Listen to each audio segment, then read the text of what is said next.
I just ordered a Polestar 2.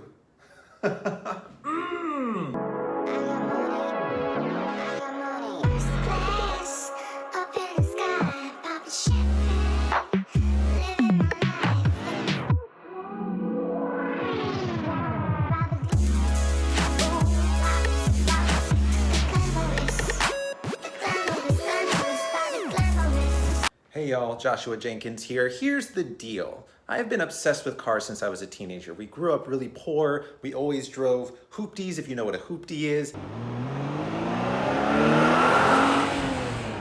And now I'm at a position in life where I've worked really hard, saved some money, and I could buy a really nice car, not just any really nice car, the Polestar 2. Now the Polestar 2 is being touted as a Tesla Model 3 fighter, and I will say I have test driven a Model 3 and it was an incredible experience. I loved it and I considered buying it. However, there are a ton of them on the roads already. Every review that I look up on YouTube, there's hundreds, if not thousands, of folks. And may I say, typically the people who are reviewing Teslas don't look like me. There is not a lot of queer representation. There's not a lot of black or brown representation in the automotive world. I've been going to car shows for years. I follow automotive news and marketing and advertising. You have VW that today in 2020 is still coming out with racist ads and then removing them and needing to apologize.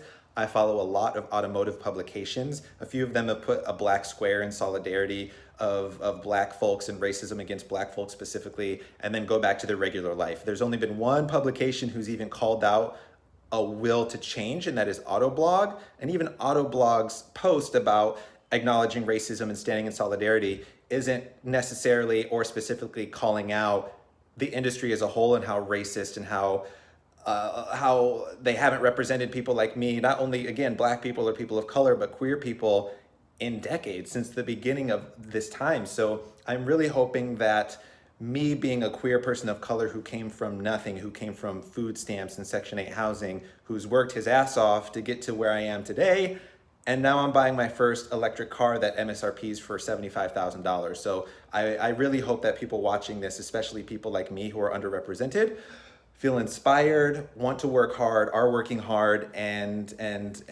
are able to find joy out of my channel and out of these upcoming Polestar 2 reviews. The Polestar 2, if you don't know, is a sister subsidiary company of Volvo. So in the past, Polestar was Volvo's performance brand, if you will. They've won a lot of races. You can still buy Volvos today that have, Polestar engineered parts, plug-in hybrids, etc. But the Polestar brand now as it stands is Polestar's electric performance brand. They already have the Polestar 1. It is a hybrid supercar, if you want to call it a supercar. It's a two-door coupe. Plug-in, it gets a decent amount of range, 60 or 80 miles on electric power alone, and then it turns into a conventional hybrid. But the Polestar 2, which is what we ordered, is the first electric only EV from the Polestar brand. Why did I order a Polestar 2 instead of a Tesla? Great question. I love Tesla. I love the vehicles first to market, but to me, and even after having test driven one, which by the way, if you've never test driven a Tesla, even if you're not in the market, you have to experience it. It's instant torque, instant acceleration, just the minimalist interior. It's truly remarkable. When I test drove one, maybe it was right before, it must have been in January, it was right before I put the deposit down on the Polestar 2. The person in the car, the salesperson in the car that I test drove with was a little arrogant. I already knew a lot about the Tesla Model 3. I honestly could say I probably knew more about the features and everything than he did, and I'm just a civilian. I don't work for Tesla. And he was just kind of arrogant, kind of pompous. I was telling him about my car reviews and my plans and everything, and he was just kind of like, you don't really need these features. And I was like, well, no one needs anything, but this is the model that I would want. So you don't have to tell me, I could save money by not putting these features on the car. Like, I can afford these features and I want these features. So just be the salesperson. So that was one thing that rubbed me the wrong way.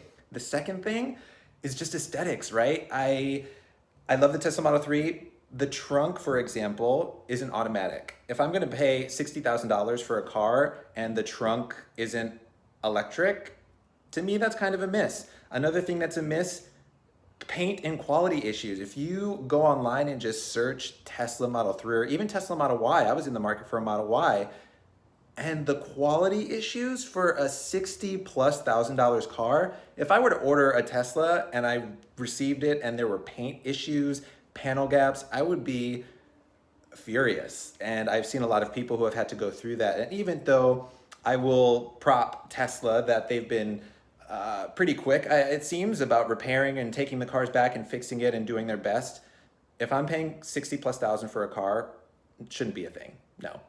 The next thing, and this is maybe important for women, maybe important for other queer people, I have really long nails. I've been growing my nails out since I was in college. And the handles, the door handles on the Model 3, when you push them to open, it just feels awkward. And if I have to finagle and do weird things every time I want to open my car door, it just didn't make sense. So I understand that for aerodynamic purposes, the flush door handle is great. It's a cool gimmicky feature, even if you don't care about aerodynamics. But for me, every time I get in and out of my car, I don't want to have to think about or deal with trying to maneuver around having long nails. So the Polestar 2 has conventional-ish door handles that I could actually reach through and just pull to open the door. So that was another huge factor of me choosing the Polestar 2. And the last thing really is just the number of Teslas on the road. Starting a review channel and being really passionate about EVs, if I were to buy a Tesla Model 3 and create my own reviews, maybe me being black, maybe me being queer would bring enough new people and new automotive enthusiasts in for it to be exciting and relevant and make change. But the Polestar 2 is brand new to the market. I'm assuming I'll probably have one of the first in Los Angeles. I can't say that for sure, but hopefully one of the first to get it to YouTube so I can get those followers. Hey. But it really just goes down to I wanted something new. I wanted something fresh. I've always really loved Volvo as a brand in general. And I think that even though with the Polestar 2, I'll be missing out on navigate on autopilot and some very exciting AI driving hands-off features, the supercharging network I'm not going to get with the Polestar 2. There are a lot of things that are visibly like Polestar is in their infancy, and I realize that it's like when Tesla first came out. I'm buying it right at the start of their electric revolution. So there's going to be growing pains, and I'm going to be documenting all of this along the way and sharing it with you, my lovely subscribers, hopefully, and my fans.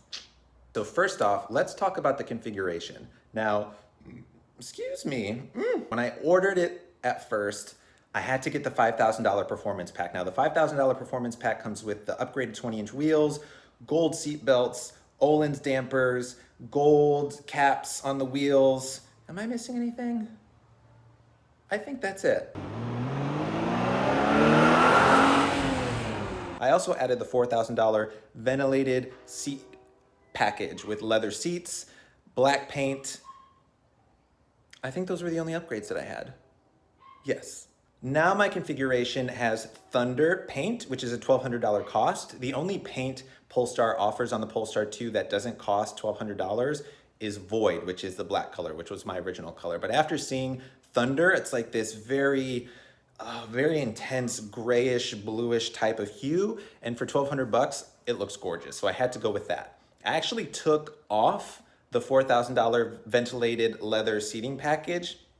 And honestly, it's because the standard seats in the Polestar 2 are a vegan material called Weave Tech. Now, they've touted this as being inspired by scuba diving, developed in-house, it, wicks away water and dirt and all these other things. And to be honest with you, I'm buying an EV because I want to be conscious. I want to be mindful of my footprint in the planet. So what sense does it make to get an electric car and then put in leather seats? Now, I really would have loved the ventilated seat option. I had ventilated seats on my Kia Optima Hybrid that I just turned back into Kia. And it's really nice when it's hot in Los Angeles and I can just flip that on and cool down a little bit.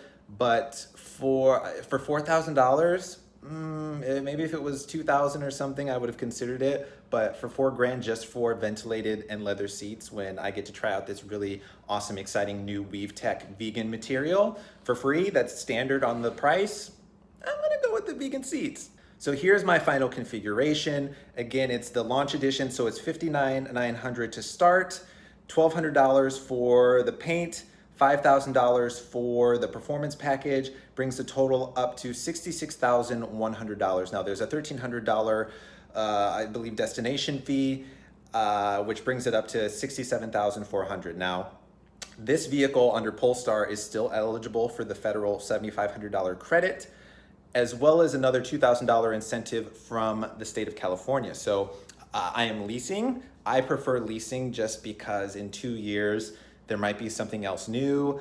I always like having the greatest and latest technology. So I just like to lease. I don't want to be tied into a 5-year or 6-year loan term. I know that I'm wasting, I shouldn't say wasting. I know that I'm spending a lot of money just for something for 2 years that I may not keep forever. However, that's just what I like to do. And the payment's going to be lower. So I was unsure if I should be totally upfront and honest about what I'm spending. And I figure, we're friends. We're friends, right? We're friends. So I'll tell you how much I'll be spending on the Polestar 2 that I ordered. So again, the total with the destination fee is $67,400. I added a protection package, so a wear and tear. So by the time I turn the car back in from the lease, it covers up to $5,000 in dings, dents, damage, etc. That costs $1,249 total over the 2-year lease. There's destination, there's registration charges and other fees. So at the end of the day, with sales tax and everything factored in, the grand total of the car is going to be about $75,000. Now, I realize that this isn't in a lot of people's budgets. Right now, the launch edition Polestar 2, it's always going to be, it's going to max out to sort of the souped up version, the loaded version. In the future, sometime next year, Polestar is expected to release a single motor, or dual wheel drive, not all wheel drive version that's supposed to be significantly cheaper. But for now, the launch edition, it starts at $60,000 base, and you can add again the seat package for $4,000, the performance package for $5,000, and any paint color other than black for $1,200. So with a $75,000 car on a lease, 24-month lease, I might do 36, not sure. I'm going to put down roughly $14,000 as a down payment. And with all of the protection plans and everything else, on a 3-year lease, my payments would be about $587. Again, this is with sales tax included. If I do a 2-year lease, it's going to be around $642 a month. So my previous car payment was around $488.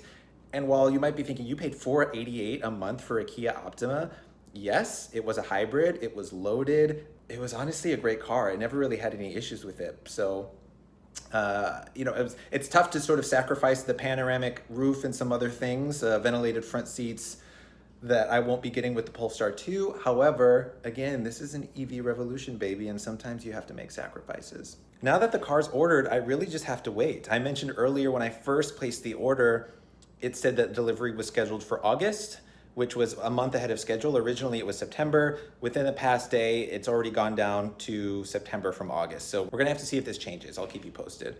The website experience, it's kind of buggy. Every time I log into my account to look at the configuration and check on the status of my order, it sort of times out. I get a network error and I have to refresh the page. I've already learned sort of how to get past that and the steps to take to do it. So, the website's still a little bit buggy. The pricing also doesn't seem to match up as it should.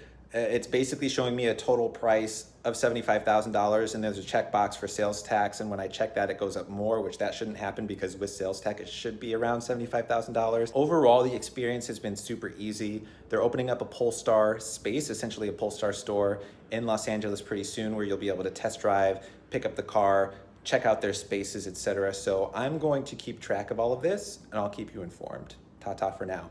Don't forget to subscribe.